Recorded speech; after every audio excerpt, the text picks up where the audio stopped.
반갑습니다, 여러분. 우리 10월 2일 새벽기도 하나님 앞에 나아가길 원합니다. 열왕기상 11장 26절부터 43절까지 말씀을 가지고 여로보암의 손을 드신 하나님이라는 제목으로 말씀 나누겠습니다.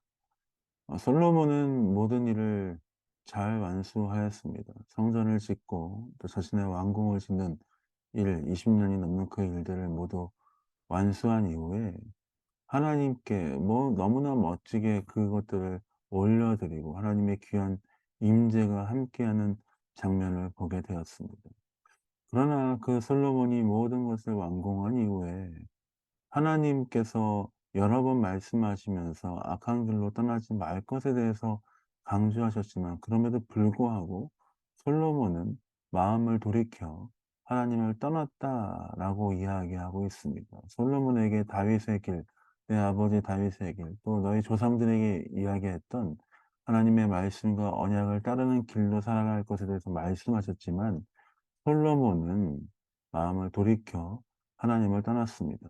11장 9절 말씀에 이렇게 이야기합니다. 솔로몬이 마음을 돌려 이스라엘 하나님 여호와를 떠남으로 여호와께서 그에게 진노하시니라. 여호와께서 일찍이 두 번이나 그에게 나타나시고, 하나님께서 말씀하셨지만 하나님께서 친히 나타나시고 그렇게 살지 말 것에 대해서 가르쳐 주셨지만, 솔로몬은 결국 마음을 돌려 하나님을 떠났습니다. 그러자 그 하나님은 솔로몬의 그 행한 모습을 보면서 이 나라를 빼앗아 신하들에게 주겠다, 신하에게 주겠다라고 말씀하셨습니다. 그리고 우리가 어저께 주일날 묵상한 것처럼 에돔 사람 하닷을 일으키시고 엘리아다의 아들 느손을 일으키셔서 솔로몬의 대적자가 되게 하셨습니다. 솔로몬의 대적자가 되게 한 그 장면을 보면 참 재밌습니다. 사실 솔로몬이 성전을 처음 완공하고 모든 완공을 완공하실 때는 이방 사람들이 찾아와서 그 솔로몬의 지혜를 듣기 위해 찾아왔지만, 이제는 솔로몬 주변에 대적자들이 생겼다는 것이죠. 보시면 그 솔로몬 왕, 그 솔로몬 왕을 대적하였던 사람들이 일어남과 동시에 하나님께서 솔로몬에게 말씀하셨던 그 일들이 일어나기 시작합니다. 솔로몬의 신하가 일어나서 솔로몬의 자리를 빼앗을 것이다라고 말씀하셨는데, 그 자리를 주겠다, 왕위를 주겠다 말씀하셨는데, 그 일이 일어나기 시작하는 것입니다. 26절입니다. 솔로몬의 신하 느밧의 아들 여로보암이 또한 손을 들어 왕을 대적하였으니, 솔로몬의 신하가 일어나서 그 왕을 대적하였다라고 이야기하고 있습니다. 근데 이 청년은 어떤 청년입니까? 28절입니다. 이 사람 여로보암은 큰 용사라. 솔로몬이 이 청년의 부지런함을 보고 세워 요셉 족속의 일을 감독하게 하였더니, 솔로몬의 그 부지런한 청년, 솔로몬이 세웠던 용사 같은 청년, 그 청년이 결국 솔로몬의 대적자가 되게 되게 하셨습니다. 이 모든 일이 하나님이 하신 일이죠. 하나님은 아이야라는 선지자를 통해서 이 일들에 대해서 더 구체적으로 말씀하십니다. 아이야가 길에서 여로보암을 만나서 그 옷, 천조각, 그가 입은 옷을 찢었습니다. 찢으니까 12조각을 찢었는데 그중에 10조각을 여로보암에게 주고 이렇게 이야기합니다. 31절입니다. 여로보암에게 이르되 너는 10조각을 가지라. 이스라엘의 하나님 여호와의 말씀이 내가 이 나라의 솔로몬의 손에서 찢어 빼앗아 10지파를 내게 주고, 그렇게 말씀하셨지요. 아이야를 통해서 여로보암에게 이런 예언을 하신 이후에 똑같이 솔로몬에게 했던 것과 똑같은 말씀을 당부를 하고 있습니다. 여로보암에게 어떻게 당부하십니까? 34절입니다. 그러나 내가 택한 내 종 다윗이 내 명령과 내 법들을 지켰으므로 내가 그를 위하여 솔로몬의 생전에는 온 나라를 그의 손에서 빼앗지 아니하고 주관하게 하려니와, 하나님께서 그러면서 뭐라고 말씀하시냐면 38절에 이어서 이야기하십니다. 내가 내게 명령한 모든 일에 순종하고 내 길로 행하며 내 눈에 합당한 일을 하며 내 종 다윗이 행함같이 내 율례와 명령을 지키면 내가 너와 함께 있어 내가 다윗을 위하여 세운 것 같이 너를 위하여 견고한 집을 세우고 이스라엘을 내게 주리라. 하나님께서 솔로몬에게 하셨던 명령, 솔로몬에게 당부하셨던 말씀을 여로보암에게도 똑같이 하고 있는 것입니다. 즉 누구나 상관없이 하나님께서 말씀하신 그 명령, 하나님의 말씀을 따라 행하는 것, 그 모든 법도를 지켜 하나님의 길로 행하는 것, 그것을 그 삶을 살아야 한다라고 하나님께서 도전하고 계시는 것이죠.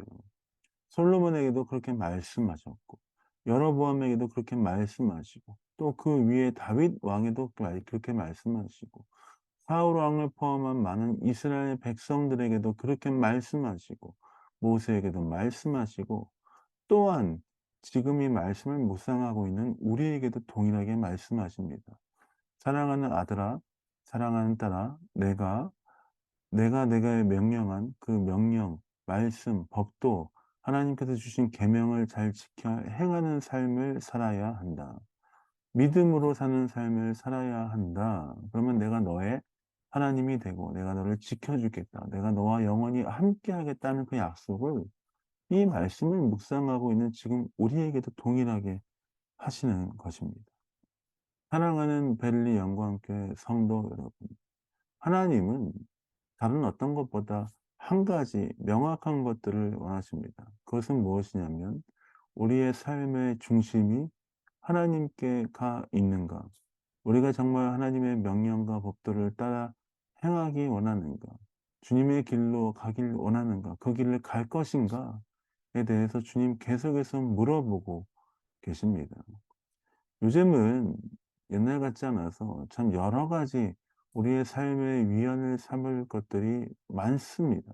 또한 인생을 살아가다 보면 재밌는 것이 얼마나 많습니까? 근데 여러분, 그런 것으로 우리의 삶의 기준과 우리의 삶의 목표를 삼지 말라라고 말씀하시는 것이죠. 오직 주께 우리의 마음을 두고 오직 주의 명령과 주의 법도 주의 말씀에 우리의 삶의 중심을 두고 살 것에 대해서 도전하고 있습니다. 그래서 우리는 매일 아침에 깨어서 묵상하고 주의 말씀을 붙잡고 매일 살아가기로 결정해야 하는 것입니다.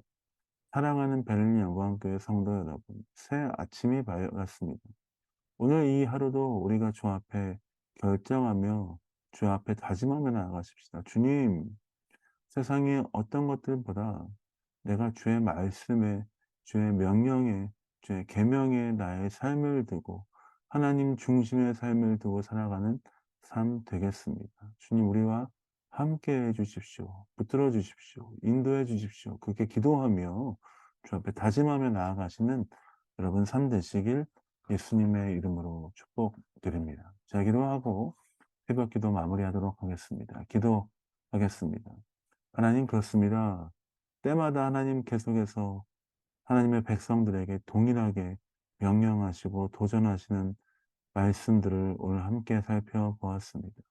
시대가 어떻게 변하든지, 세대가 어떻게 변하든지, 또 우리의 인생의 가치관이 어떻게 변하든지, 그와 상관없이 우리의 삶의 중심을 주께 두고 주님께 우리의 모든 것을 두고 살아가는 귀한 인생 되게 하여 주옵소서. 올해를 한 주를 시작합니다. 주님, 우리의 주인 되어 주시고 우리의 삶의 주관자 되어 주셔서 오늘 하루도 승리하는 귀한 하루 되게 하여 주옵소서. 감사와 찬양 주 앞에 드립니다. 예수님 이름으로 축복하며 기도합니다. 아멘.